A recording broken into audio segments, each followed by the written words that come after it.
Bapak Ibu Saudara, ketika malam hari ini kita mau berbicara tentang gereja. Ya.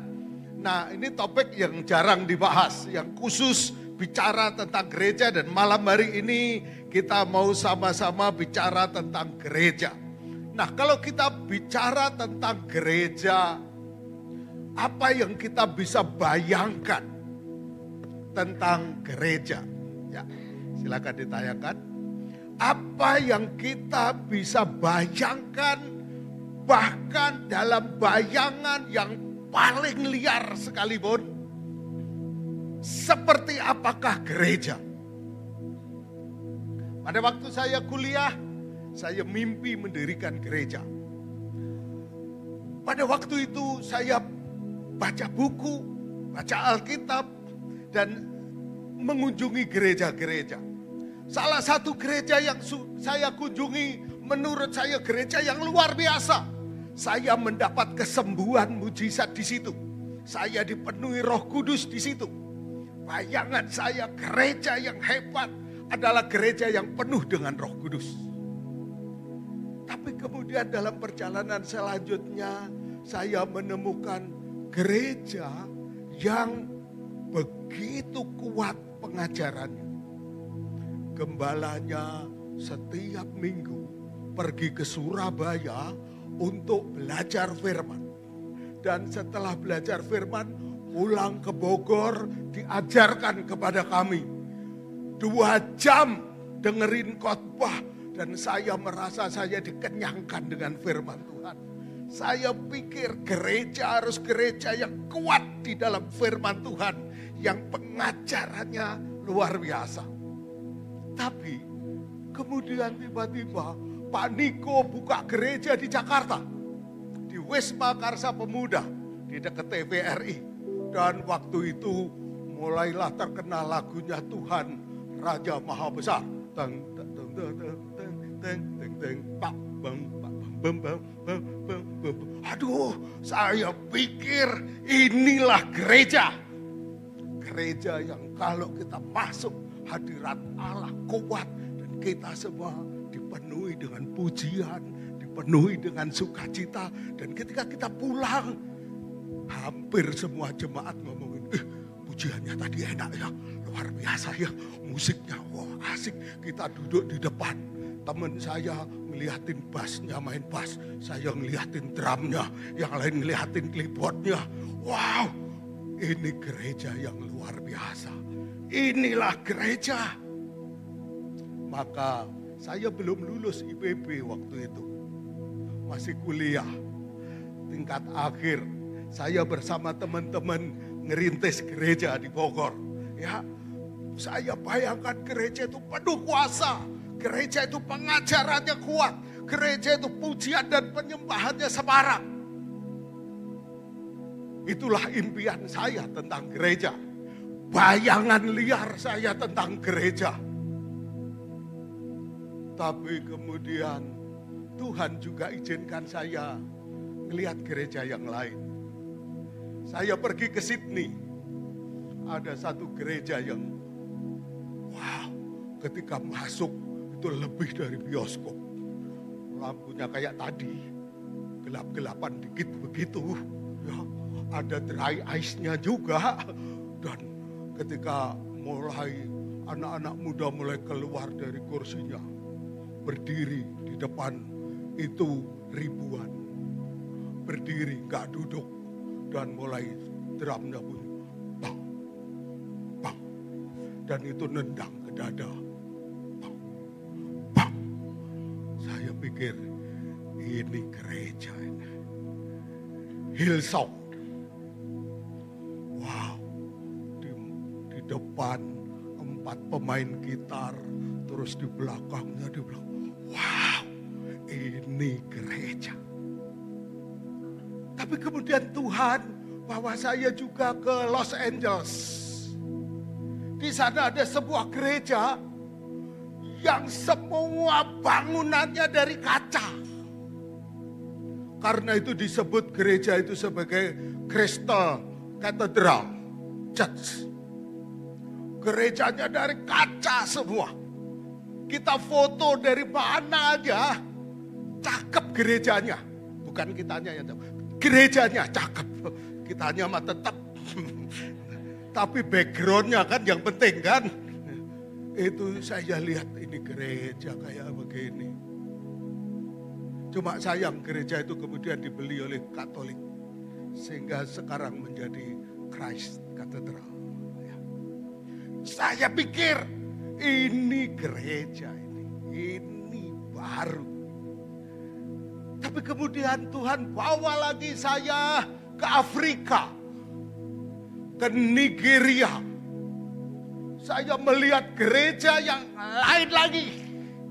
Gerejanya ukurannya 3 kilometer kali 3 kilometer. Coba.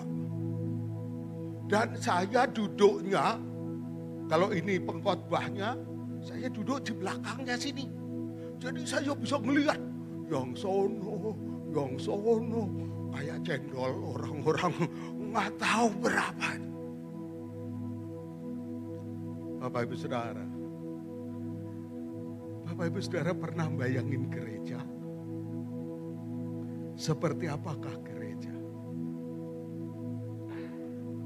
Seluas apa fantasi kita tentang gereja? Next. Ya. Sebesar apa bayangan kita? Kalau bayangin kan nggak bayar Bapak Ibu Saudara ya. Jadi mari kita bayangkan seperti apa gereja. Nah, ketika saya bersama teman-teman mau mendirikan gereja di Bogor, memulai, maka saya menemukan satu ayat. Ayat yang pertama kali mencatat istilah gereja. Ayat yang mencantumkan kata pertama dari the church, yaitu Matius 16 ayat 18. Next. Mari kita baca sama-sama ya. 1, 2, 3. Dan aku pun berkata kepadamu, engkau adalah Petrus, dan di atas batu karang ini aku akan mendirikan jemaatku, dan alam maut tidak akan menguasainya. And you are Peter, on this rock I will build my church, and the gates of hell shall not prevail against it. Di atas batu karang ini, apa?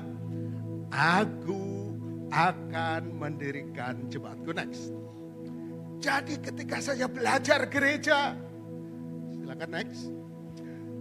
Dikatakan aku akan mendirikan jemaatku. Berarti siapakah yang mendirikan jemaat? Yesus. Yesus itu inisiator, sekaligus desainernya, sekaligus foundernya. Dan selanjutnya penyandang dananya. Lengkap ini. Ya. Jadi kalau kita mau membayangkan, maka kita sedang membayangkan gereja Yesus yang mendirikan. Startnya mau di mana saja, yang penting Yesus yang mendirikan. Kita startnya bisa saja dari ruko ke ruko. Itu termasuk gereja mewah. Ada yang startnya dari ruang tamu ke ruang tamu. Itu lumayan. Ada yang startnya dari tempat-tempat yang begitu sangat sederhana. Dari manapun startnya, yang penting mendirikan siapa? Tuhan Yesus. Itu yang pertama kita pastikan. Bahwa gereja kita didirikan oleh Tuhan Yesus. Entahkah tim pendiri gereja kita, panitianya, ada konglomeratnya atau tidak, Yang penting pendirinya, foundernya adalah Tuhan Yesus. Meskipun tim musik kita comot sana, comot sini, pinjam sana, pinjam sini. Yang penting yang mendirikan Tuhan Yesus. Meskipun lightingnya baru di sudut, baru di ujung, baru di mana. Yang penting yang mendirikan Tuhan Yesus. Kadang-kadang yang begitu-begitu itu mengecilkan hati kita. Gereja tetangga lightingnya bagus sekali loh. Yang gereja tetangga main musiknya. Istri saya tadi Noel saya. Keyboardnya kok bisa tung tung tang tung tung tung tung tung tang tung tung. Gimana itu? Apapun kondisinya, dimanapun berangkatnya, yang penting kita memastikan gereja kita didirikan oleh Tuhan Yesus. Dan yang kedua yang saya baca, next, ini mungkin nggak perlu. Ya, yang kedua yang saya lihat adalah yang alam maut tidak akan menguasainya. Yesus mencatat gereja, yaitu yang alam maut tidak akan menguasai. Dulu pada waktu Buddha seperti yang saya ceritakan, gambaran saya tentang gereja. Yang pertama yaitu gereja, karena yang saya masuk itu gereja pelepasan. Spesialisasinya pelepasan. Anggota jemaatnya nggak ada 20. Tapi tiap minggu kesembuhan ilahi. Saya disembuhkan di situ. Saya penuh Roh Kudus di situ. Tapi saya nggak mau jadi anggota di situ. Tapi gereja itu luar biasa. Saya pikir gereja itu yang kayak Pak Niko itu tadi, pujian penyembahannya yang bagus. Saya pikir lagi gereja yang pengajarannya sampai 2 jam nggak ngantuk, 2 jam nggak lapar. Baru setelah keluar lapar. Tapi di dalam nggak lapar. Itu gereja luar biasa, saudara. Tapi ternyata yang Matius catat dari perkataan Yesus yang paling penting, yaitu apa? Gereja yang apa? Alam maut tidak dapat menguasainya. Entahkah gereja itu pengajarannya kuat? Entahkah gereja itu pujiannya semarak?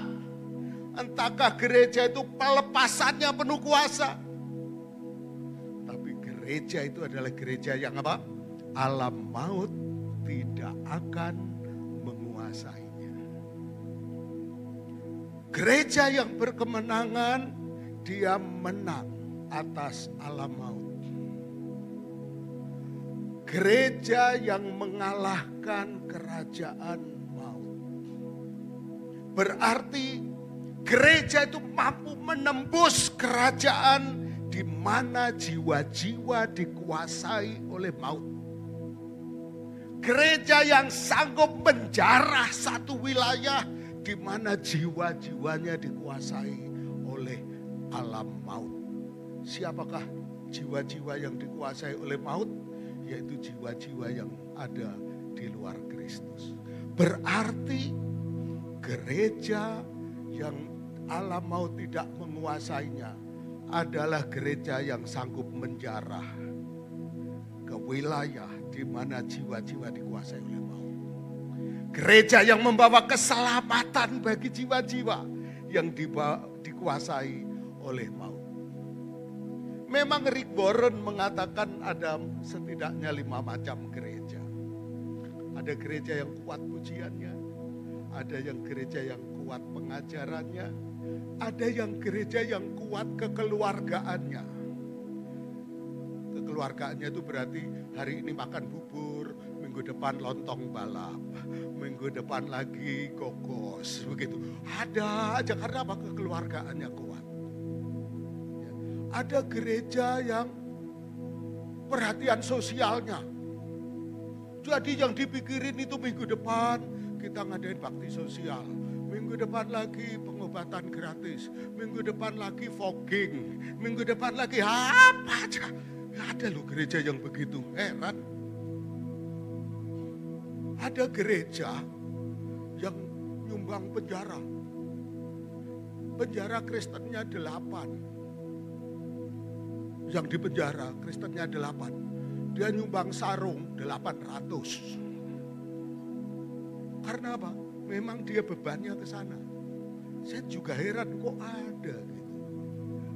Nah, tetapi apapun jenis gereja kita harus gereja yang Allah maut tidak akan menguasainya.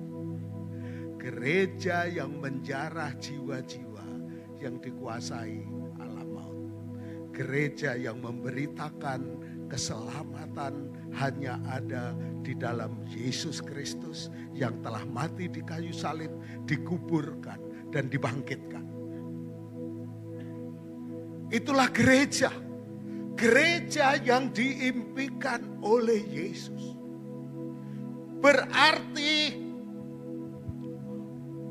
walaupun gereja kita menjadi pemuji penyembah yang hebat, tetapi kalau dia tidak menang atas alam maut, dia bukan gereja yang diinginkan oleh Yesus. Walaupun gereja itu keluar pengajaran yang luar biasa, tetapi kalau tidak menang atas alam maut, itu bukan gereja yang diinginkan oleh Yesus. Malam hari ini kita bicara tentang gereja. Dan mari kita pastikan kita ada di dalam warga gereja yang alam maut tidak akan menguasainya. Amin. Mari kita beri tepuk tangan untuk Tuhan kita. Nah, karena itu, maka yang pertama, gereja yang menang.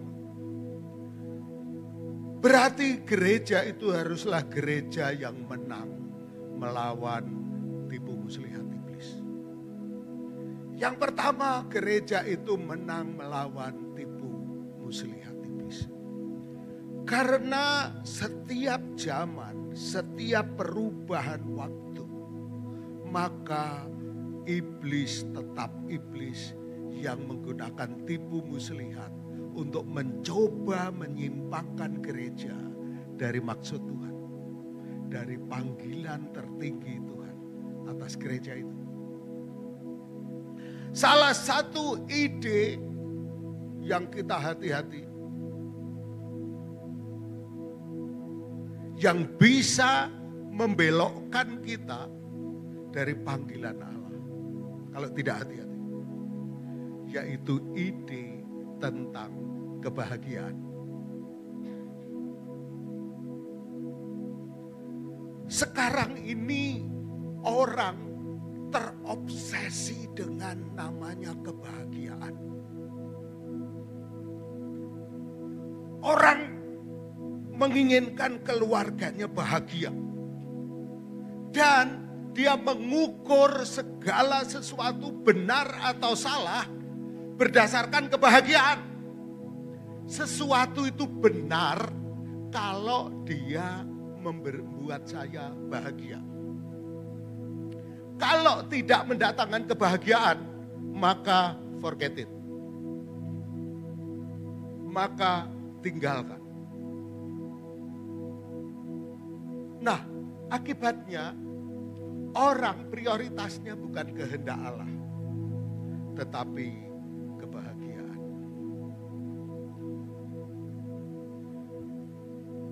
Orang berpikir, perlu nggak ibadah? Perlu. Kenapa? Supaya dengan ibadah kita bisa damai. Dengan ibadah hati kita bisa tenang. Kalau nggak ibadah, aduh hatiku gelisah. Jadi ibadah itu benar-benar untuk siapa? Untuk diri sendiri. Supaya damai, supaya tenang, supaya bahagia. Tetapi ketika ibadah itu mengusik ketenangannya. Misal nih, ibadah, tapi sorry ya, anak saya ulang tahun. Dan dia pengennya dirayakan pagi-pagi di CPI. Maka ketika ibadah mengusik kebahagiaan, maka kebahagiaan yang diutamakan bukan kehendak Tuhan. Orang yang mengejar kebahagiaan memberi apa tidak? Dia memberi. Karena apa? Dengan memberi, kita hanya akan bahagia. Ada banyak motivator mengatakan, kalau kita memberi, kita melihat wajah orang yang berubah ketika diberi. Ketika kita memberi, orangnya bersuka cita, berterima kasih kepada kita, maka kita bisa jadi bahagia. Tetapi ketika memberi, mengusik kebahagiaan kita, maka kita tidak mau memberi. Karena apa?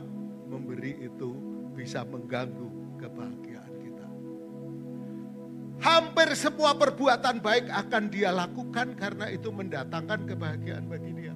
Tetapi ketika itu mengusik perasaannya, kenyamanannya, maka dia tidak berani. Maka orang yang demikian akan menjadi dangkal, tidak pernah masuk ke tempat yang lebih dalam. Inilah salah satu tipuan iblis yang menipu banyak orang. Tapi Bapak Suki, Matius pasal 5 bukannya penuh dengan kata-kata bahagia? Berbahagialah. Mazmur pasal 1 dimulai dengan kata berbahagialah.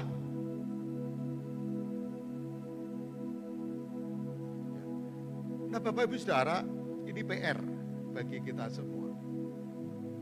Ya. Iblis terus mencoba membelokkan gereja dari panggilan Tuhan. Iblis terus menggunakan satu yang dia punya, yaitu tipu muslihat. Efesus 6 ayat 11 katakan, kenakanlah seluruh perlengkapan senjata Allah, supaya kamu dapat bertahan melawan tipu muslihat iblis. Kita harus mengenakan itu. Tentang doa, tentang iman, tentang kebenaran. Tapi ada satu lagi yang terakhir, yaitu tentang kerelaan memberitakan Injil. Kerelaan memberitakan Injil itu senjata supaya kita menang melawan iblis. Ketika gereja tidak menekankan ini, hati-hati, dia akan dibelokkan secara pelan-pelan karena tidak mengenakan senjata Allah. Yang kedua, gereja yang menang atas semua perkembangan dunia, di tengah-tengah semua perkembangan dunia. Dunia sekarang sedang berkembang, bukan hanya teknologinya, ya, bukan hanya teknologinya, termasuk dengan ide dan pemikirannya. Satu kali di gereja saya, pasangan-pasangan yang usia 30 sampai 40 tahun, saya kumpulkan. Saya ajak diskusi. Diskusinya saya angkat dari topik di Kompas. Kompas mengangkat topik yaitu menua bersama berdua saja. Menua bersama apa? Berdua saja. Artinya tidak perlu punya anak. Itu Kompas. Ada banyak pasangan sekarang berpikir tidak ada untungnya punya anak. Kalau nggak percaya, ini jemaat saya ada yang lakukan nih. Jadi suami istri pulang, mereka simulasi. Jadi istri bertindak sebagai yang menentang punya anak. Suami bertindak sebagai yang setuju punya anak. Ini simulasi suami istri, duaan. Nah mereka diskusi begini. Apa untungnya punya anak. Padahal ini suami istri udah punya anak. Apa untungnya punya anak? Dan suami istri itu lapor ke saya, Pak Basuki, kami diskusi sampai jam 12 malam.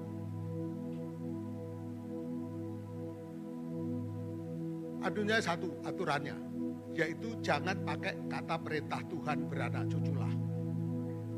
Kecuali alasan itu. Carilah alasan yang lain selain perintah Tuhan beranak cuculah.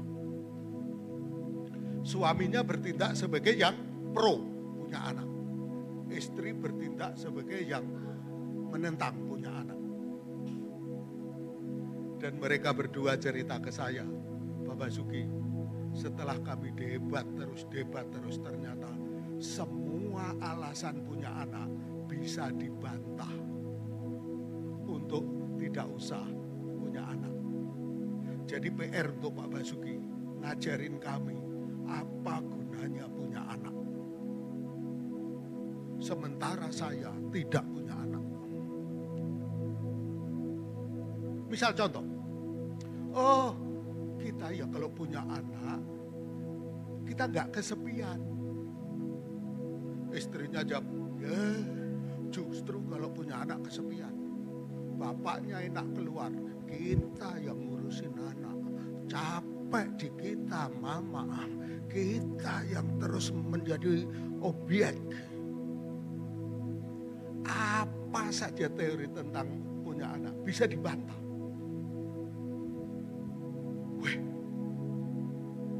Dan ini sudah dipercaya oleh banyak orang. Tidak perlu punya anak. Nah, kemudian saya sharing lagi ide ini ke teman saya. Teman saya ini masih muda, Gen Z. Saya temenan juga sama Gen Z. Nah, Gen Z ini ngomong, betul Pak. Betul. Memang saya melihat begitu. Bahkan Bapak tahu, akibat dari pemikiran tidak perlu punya anak, maka muncul pemikiran baru. Apa itu? Kalau memang berdua tidak perlu punya anak, maka pertanyaan berikut, apakah perlu menikah? Kan nggak perlu punya anak. Kalau begitu, apakah harus menikah untuk berdua? Toh nggak perlu punya anak. Dan dia ngomong, selanjutnya Pak, pertanyaan berikut, kalau berdua tidak perlu punya anak dan tidak perlu menikah, pertanyaan berikutnya, apakah harus berbeda jenis? Karena tidak perlu punya anak, tidak perlu menikah. Berarti duaan begitu juga nggak apa-apa.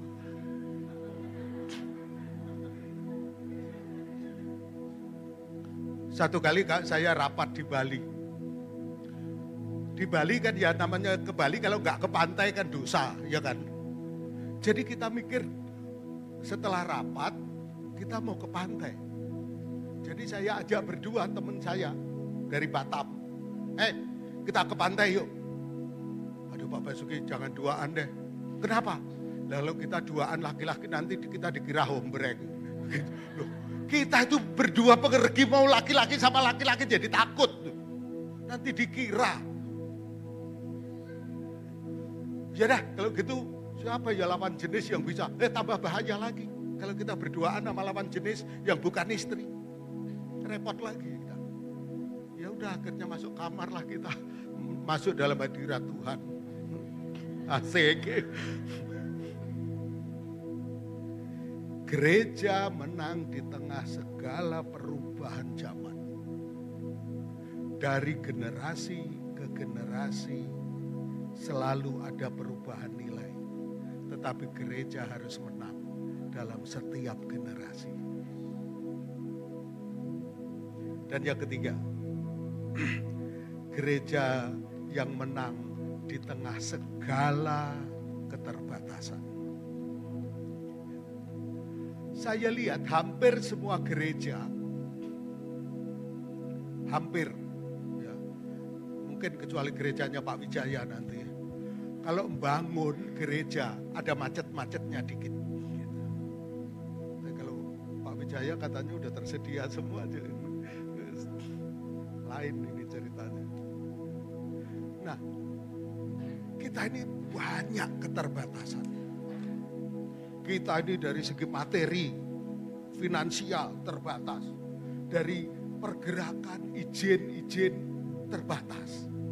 Dari segi ada banyak hal kita ini dibatasi. Tapi gereja yang alam maut tidak akan menguasainya.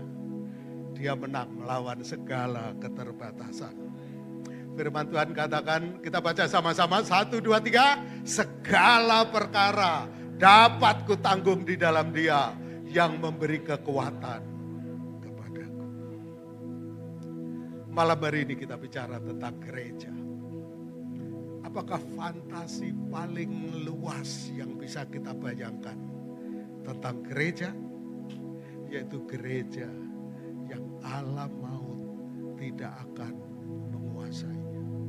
Setiap gembala punya karunia untuk menerjemahkan ini sesuai dengan karunianya masing-masing. Tapi semua dengan satu tujuan,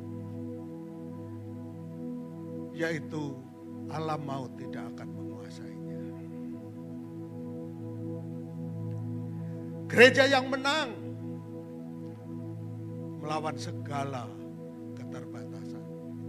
Karena itu terakhir, enggak saya catat di sini tapi saya ingat tadi waktu di bawah. Tolong dibuka Efesus 1 ayat 22 dan 23. Bisa keluar dari PowerPoint. Efesus 1 ayat 22 dan 23. Kita mau berbicara tentang gereja. Ya. Efesus adalah gambaran ideal gereja yang diberikan oleh Paulus. Di dalam Efesus ada 5 ilustrasi penting tentang gereja. Gereja sebagai tubuh, gereja sebagai bangunan, gereja sebagai keluarga, gereja sebagai mempelai, dan gereja sebagai laskar. Ya. Di dalam Efesus gambaran tentang gereja yang sempurna itu ditampilkan. Mari kita baca sama-sama Efesus 1 ayat 22. Bisa baca? Bisa ya? 1, 2, 3. Dan segala sesuatu telah diletakkannya di bawah kaki Kristus. Dan dia telah diberikannya kepada siapa yang diberikan kepada jemaat? Yesus. Dia, Yesus telah diberikan kepada gereja. Yesus telah diberikan kepada gereja sebagai kepala dari segala yang ada. Gereja yang adalah tubuhnya, yaitu kepenuhan Dia yang memenuhi semua dan segala sesuatu. Kepenuhan Kristus hanya ada di gereja. Karena itu gerejalah rencana Allah terakhir di dunia ini. Untuk mewujudkan segala kepenuhan Allah. Betapa hebatnya gereja. Semua ministry, semua pelayanan tidak secara penuh menampilkan kemuliaan Allah. Tetapi gereja, jemaat, kita yang adalah tubuhnya. Kita ini adalah apa? Kepenuhan Kristus. Kepenuhan Kristus hanya ada di dalam gereja. Karena itu kalau kita ingin memenuhi panggilan utama Kristus, panggilan yang penuh dari Kristus, libatkan diri kita di dalam gereja.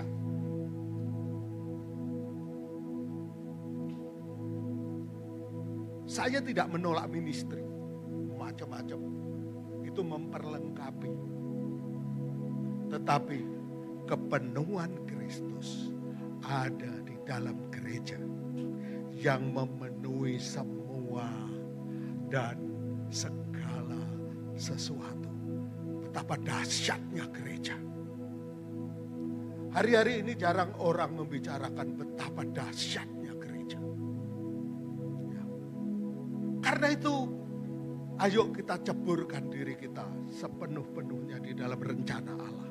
Yaitu melalui apa? Melalui gerejanya. Melalui gerejanya.